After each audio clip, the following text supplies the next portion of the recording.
as a human race, we are not only preoccupied with food, we're obsessed with food.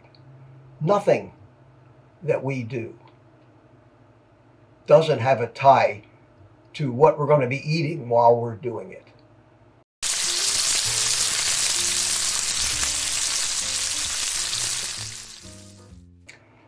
Hello everybody, it's me, Mitch. You know, I get a lot of questions in the comments on the videos, and one I get an awful lot is, should I go carnivore or should I go keto? And that's really not an easy question to answer, because at first glance it doesn't seem like there's a really big difference between keto and carnivore. I mean, think about it. Carnivore is eating a meat-heavy diet with nothing else. Keto is eating a meat-heavy diet where you're allowed to have up to 20 grams of total carbs a day. Other than that, they're identical. Carnivore is a ketogenic diet without the 20 grams of carbs. So then you have to look and say, well, what can I, in essence, buy for myself with those 20 grams of carbs that I have? My recent trip to Sam's Club, I was looking at the carb count on some of this junk food, and even on one of the health bars that was supposedly made out of all natural ingredients, one small little bar had 24 grams of carbs. So if you happen to be a carnivore and you eat one of those bars, you're not even keto anymore. You have over-carbed your keto allowance. And in that respect, there isn't really a whole lot of difference between the two diets. And I'll call them diets here for the sake of this video. So why is it that it's such a hard decision that you have to make, whether you go keto or carnivore? The realistic person on keto right now is basically a carnivore with some broccoli and Brussels sprouts, maybe a small little cup of berries, maybe a few nuts. But in order to stay keto, you're effectively almost at no carbs when you're trying to limit your carbs to under 20. Considering, I think I heard that the average American today eats 200 to 400 grams of carbohydrates a day on the average. And if you look at the carb count in all of this junk food, it's ridiculous. It's all carbs. And where do all of these carbs come from? They all, with the exception of maybe lactose that's in milk, they all, virtually all of them, come from plants. So I guess you could say that a keto diet is just a carnivore diet with a few plants thrown in. So what's the big deal? What's the big difference? And the question that I asked myself was, if there really isn't such a big difference, why could I not stay on a ketogenic diet? Would I always go off the wagon? And until I gave up those last little bit of plant food,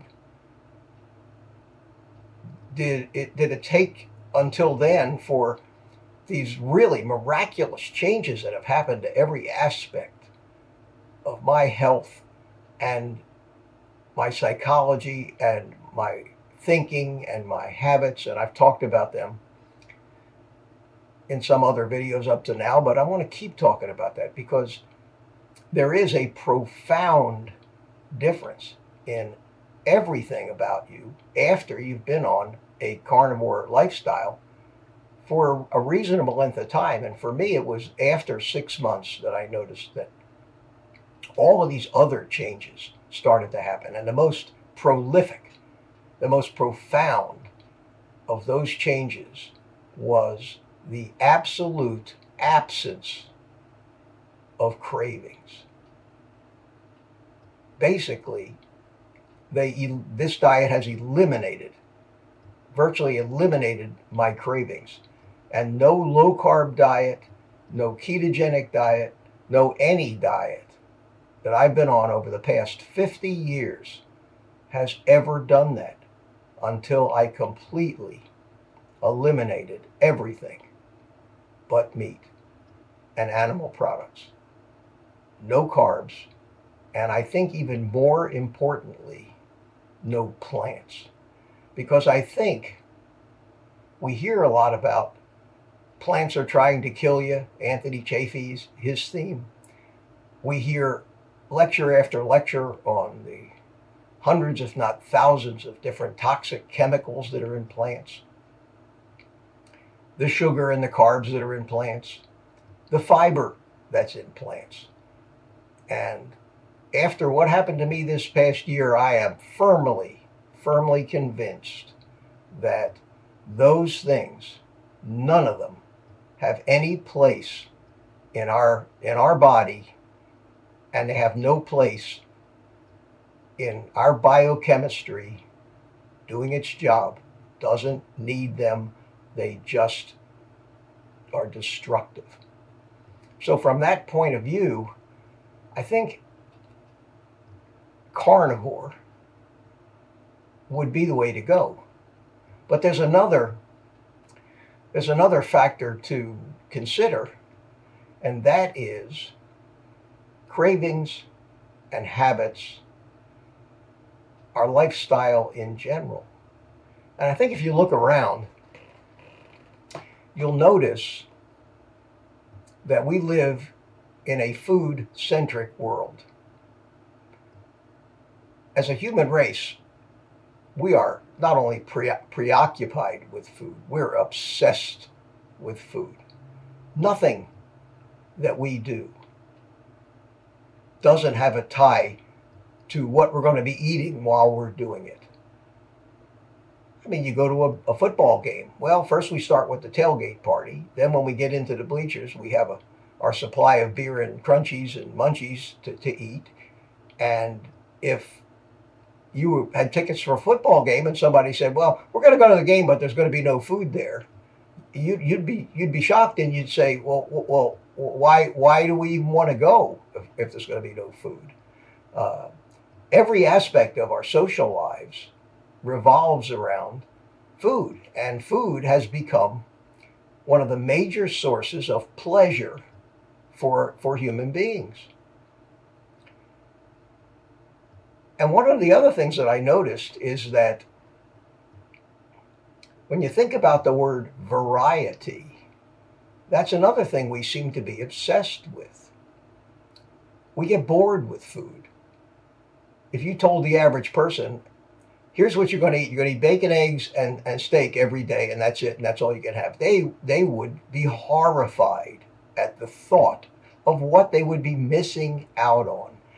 And that has been our way of life for so long, and it's so ingrained in us, this need for variety. And it's not only variety in food, it's variety in everything. It's variety in cars, it's variety in clothes. We always have to be experiencing something new. Maybe because deep down, biologically, there's something missing that isn't working right in us. And we're doing everything we can to try to fulfill it. And that thing that's been missing is proper nutrition. And nobody's getting it. Nobody except me and you, if you're a carnivore. And that's where the magic comes in. And that's one of the main points I've been trying to make here for the time that I've been making these videos, is that if you manage to properly nourish your body for the first time in your life, you are rewarded by not wanting this constant variety in everything, especially food, that has preoccupied you for most of your waking hours. It's a freedom from that is hard to describe, but it's like nothing in my 76 years that I have ever experienced. So I've kind of thought about the word variety and why. Why do we need this variety? And then I started to notice that the carnivore people on YouTube, the guys like Anthony Chafee, the guys like Sean Baker, they have completely lost their need or want for variety in their food. And there's two guys, and Ken Berry too. There are three guys that are just happy as a clam, eating just meat and water and salt. Maybe a few other little things, but certainly nothing from the plant kingdom.